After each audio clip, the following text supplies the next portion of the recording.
Hi, Kiddaroos. Chapter 17 is called Alliances. As he walked toward his first period class, Dave felt relieved. He was glad Mrs. Hyatt had put an end to the contest. He was especially glad that he wouldn't have to actually mark a big L on Lindsay's forehead, or the reverse of that. Now he could just think about his schoolwork again, because he really was a pretty good student. That's why he was in the high math group. But as he went into the math room, he didn't talk to his friends, and they didn't talk to him. And none of the girls were talking either. No one was actually sure that the contest was over, and no one was taking chances, including Dave. The bell rang, and as everyone took their seats, it was still completely quiet. Mrs. Escobar got right down to business. All right, students, we're still working on metric conversions, and let's see who's got an answer for the first homework problem. Lindsay raised her hand, and when Mrs. Escobar nodded, she said, 312. Mrs. Escobar frowned. 312 what? Lindsay said, degrees Celsius. Mrs. Escobar looked at Lindsay. You heard what the principal said a few minutes ago. Lindsay nodded. About how this little game needs to stop. Lindsay nodded again and then raised her hand. Mrs. Escobar nodded and Lindsay said, But why? Why? Said the teacher. Because it's not good for anyone. It slows down our classwork, like right now. We should be doing math, and instead we're talking about not talking. Lindsay said, Math is numbers. Yes, said Mrs. Escobar, but we need to use words to talk about how we're using numbers. You know that. You all know that. So stop this right now. Lindsay stood up and pointed at the dry erase board. May I? Mrs. Escobar said, Go ahead. Lindsay had her homework paper in one hand and a marker in the other. She wrote out the numbers for the first problem and then showed the 3 steps she used to get the correct answer. She turned to Mrs. Escobar, and when the teacher nodded, she said, How's that? Mrs. Escobar was starting to boil over. I am not amused by this, Lindsay. I know what you're doing, and I will not stand for it. Now stop it. Lindsay stood at the board. She pointed at the problem. Is it right? Another 3 words. Dave knew that look on the teacher's face. It meant trouble, serious trouble. And not just for Lindsay. He held his breath, waiting for the explosion. But the very next moment, Dave amazed himself. He raised his hand. Mrs. Escobar had to grit her teeth, but she managed to say, Yes. Dave pointed at the solution on the board and said, Mine is different. Without asking permission, Dave was on his feet. He grabbed the marker from Lindsay and scrawled his work onto the board. He had the same answer, but he had worked with fractions instead of decimals. Mrs. Escobar said, How many of you did it the way Dave did? About half the hands went up. And the way Lindsay solved it? The other half went up. The teacher nodded. That's good. Does everyone see why it can be done both ways? Everyone nodded. Okay, here's a tougher question. Kelly, which way was easier, Dave's way or Lindsay's way? Kelly said, Lindsay's. Really? Asked the teacher. How come? Fewer steps. And all around the room, Mrs. Escobar saw heads nodding, saw the special light that shows up on a kid's face when understanding happens. She smiled. That's right. Decimals really do make things easier. Tyler raised his hand and said, With a calculator, which got a laugh from the whole class. And as they laughed, Dave and Lindsay looked at each other for about half a second. Not quite a friendly look, but similar. Then Dave thought, This means the contest is still on. And he wasn't sure how he felt about that. The class sailed through the rest of the conversion problems, miles to kilometers, kilograms to ounces, acres to hectares, on, and every student responded using 3 words or less, with written answers on the board. Mrs. Escobar knew the kids weren't obeying Mrs. Hyatt. She knew they were still counting words, but still keeping silent unless called on. But honestly, at this moment, she didn't care. She was in the middle of an amazingly productive class period, and everyone was so focused, so alert, so engaged. Compared to the classroom experience she'd had with these same kids just 24 hours ago, well, it was like night and day, and she liked the day much better. And what was happening in the other first period classrooms on Wednesday? Classrooms where Lindsay and Dave were not on hand to provide some leadership? As science class began, Mrs. Marlowe had already decided to make an example of the first kid who gave her a 3-word answer. And it happened to be Kyle. "I asked you to tell me about the order Lepidoptera," the teacher said. Kyle nodded. "Butterflies and moths," he repeated. "And that's all you know?" she said. He nodded again.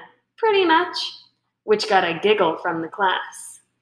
Mrs. Marlowe grabbed a notepad and picked up a pencil, reading out loud as she wrote.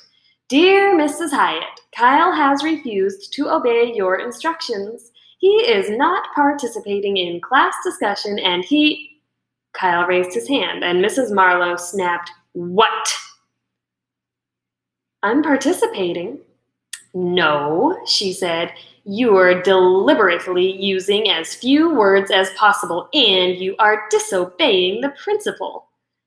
Kyle shook his head. "I'm conserving." She said, "That's nonsense. Conservation means—" Kyle finished the sentence. "Not wasting." Mrs. Marlowe glared at him. "Conservation is for energy and water and soil and forests. Words don't need conserving." "Maybe they do," Kyle said, which was awfully brave of him. And all the kids in the class nodded their agreement with Kyle, which was also very brave. Mrs. Marlowe felt herself getting angry. However, she was an extremely logical person, and she had to admit that Kyle had a point. Anybody who had ever eaten lunch in the teacher's room or sat through a whole faculty meeting would have to agree that a lot of words get wasted every school day. And all that endless gabbing that had made the Unshushable so famous? 99% waste. But she said, regardless of that, the principal said you must all participate normally in class. Kyle scrunched up his face. "What's normal?" Mrs. Marlowe said, "In this case, it means talking the way the principal wants you to, the way I want you to, the way everyone usually talks and answers. Normally." Kyle said, "Can normal change?" "Well," and Mrs. Marlowe paused. She paused because just 3 days ago they had discussed climate change, and she had explained how a normal high temperature now would have been considered abnormal 100 years ago. And she knew Kyle would remember that. The whole class probably remembered. This was a very bright group. She continued, "Yes, you could say that, but it's certainly not normal to use only 3 words at a time, or no words at all. Not at school." Kyle shrugged. "Works for me." Mrs. Marlowe thought back to all the times in the past week when she'd had to yell at Kyle about his nonstop whispering, about his constant joke-telling, about his never-ending comments on anything and everything that ran through his twitchy little head. And she looked at Kyle sitting there quietly, giving her his full attention. And every other student was doing the same thing.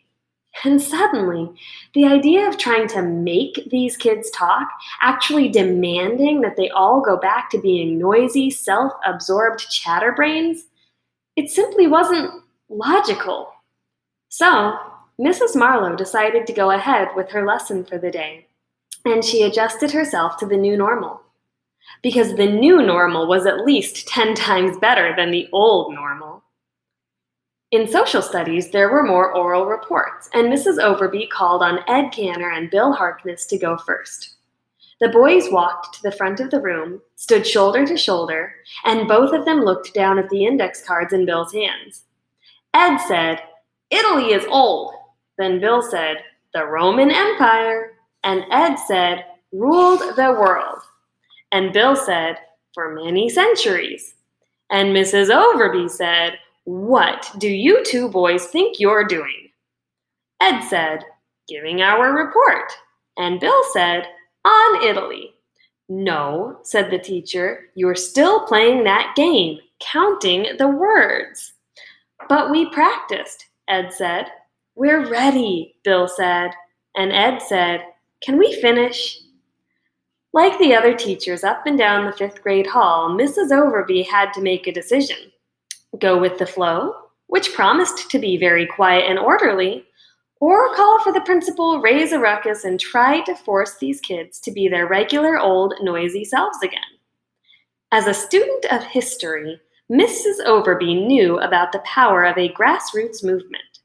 She also knew about the power of civil disobedience. But mostly, she decided that this no-talking craze was actually a pretty good social experiment.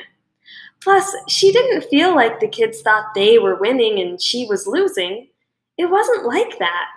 They were just having a different kind of communication experience together. That's all. True, Ed and Bill's report on Italy was choppy and awkward and a little hard to follow as they passed the narration back and forth like a ping-pong ball. But the boys made all their points, learning took place, and the whole class sat silently and paid close attention. And the next 5 reports went almost as smoothly. What more could a social studies teacher ask for? So, like the other teachers, Mrs. Overby chose the quiet way. And she decided she'd talk to the other teachers later in the morning and see how they were handling this thing. And she talked to Mrs. Hyatt, too.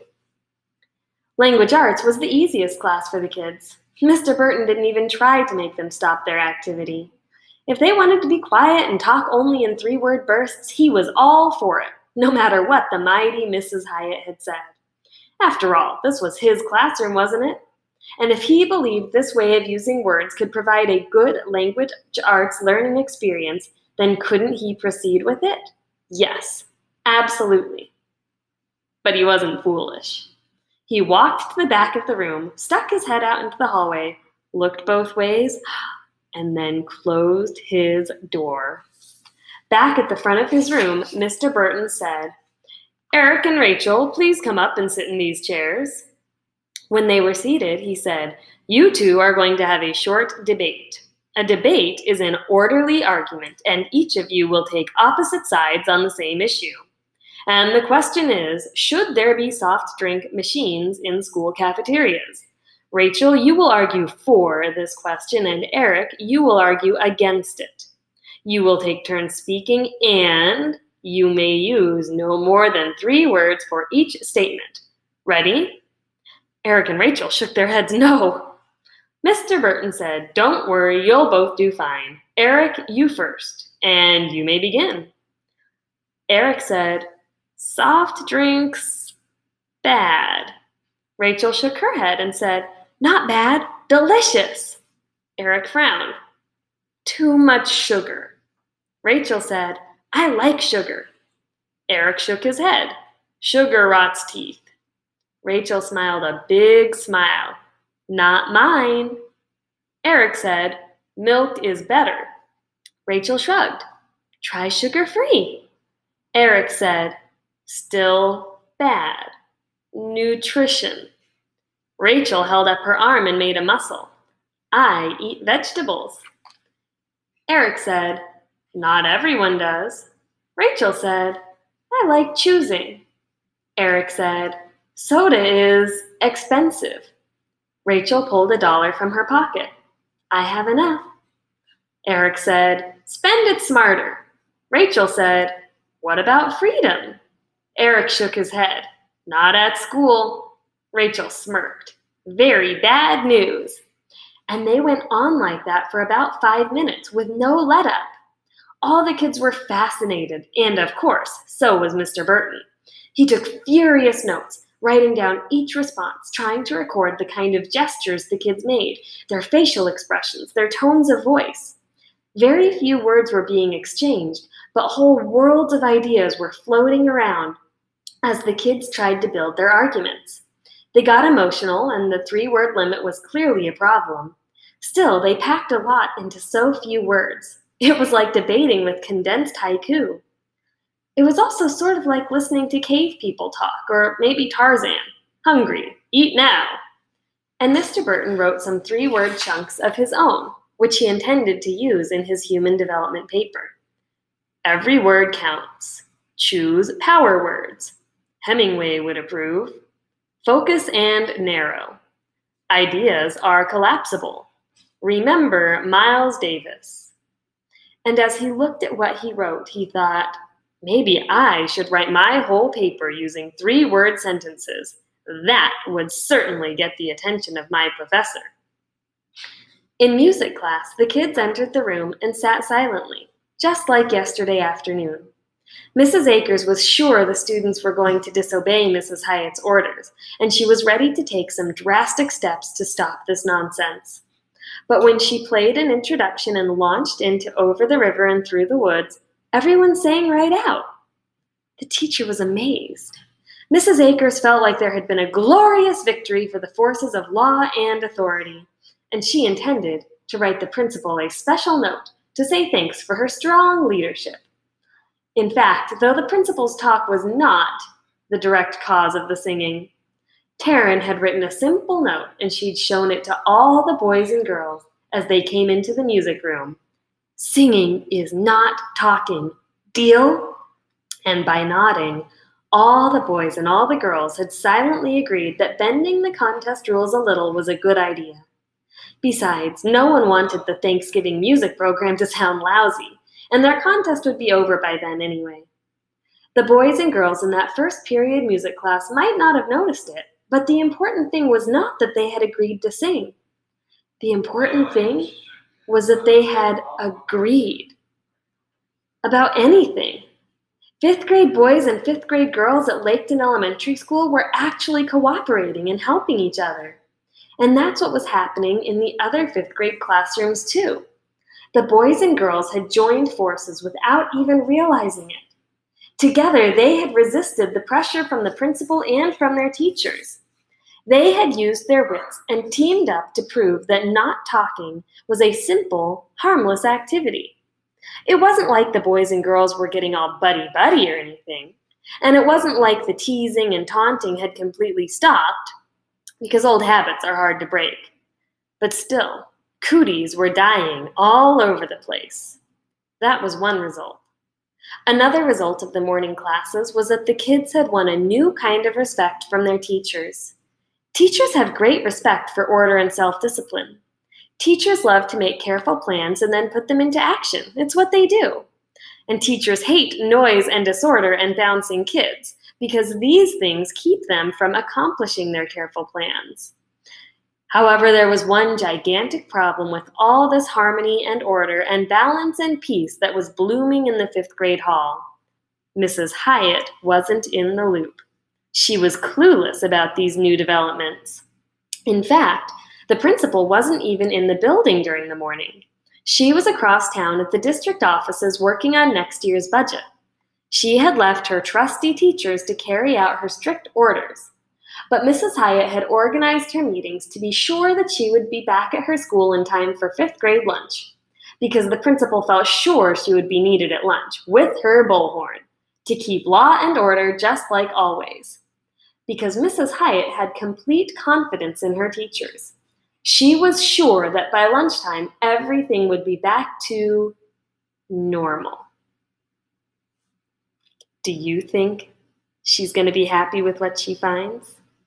I have a question for you, and I want you to talk about it with anyone at home.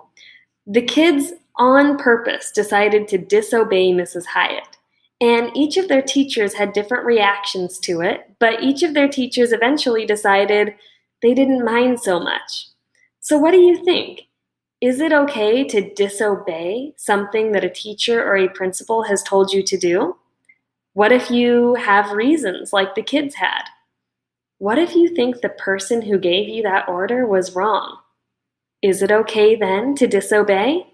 Think about it, talk about it, And if you want to share what you think with me, you can always share a Google Doc with aaxsom@psusd.us. I would be curious to know your thoughts. Bye, everyone.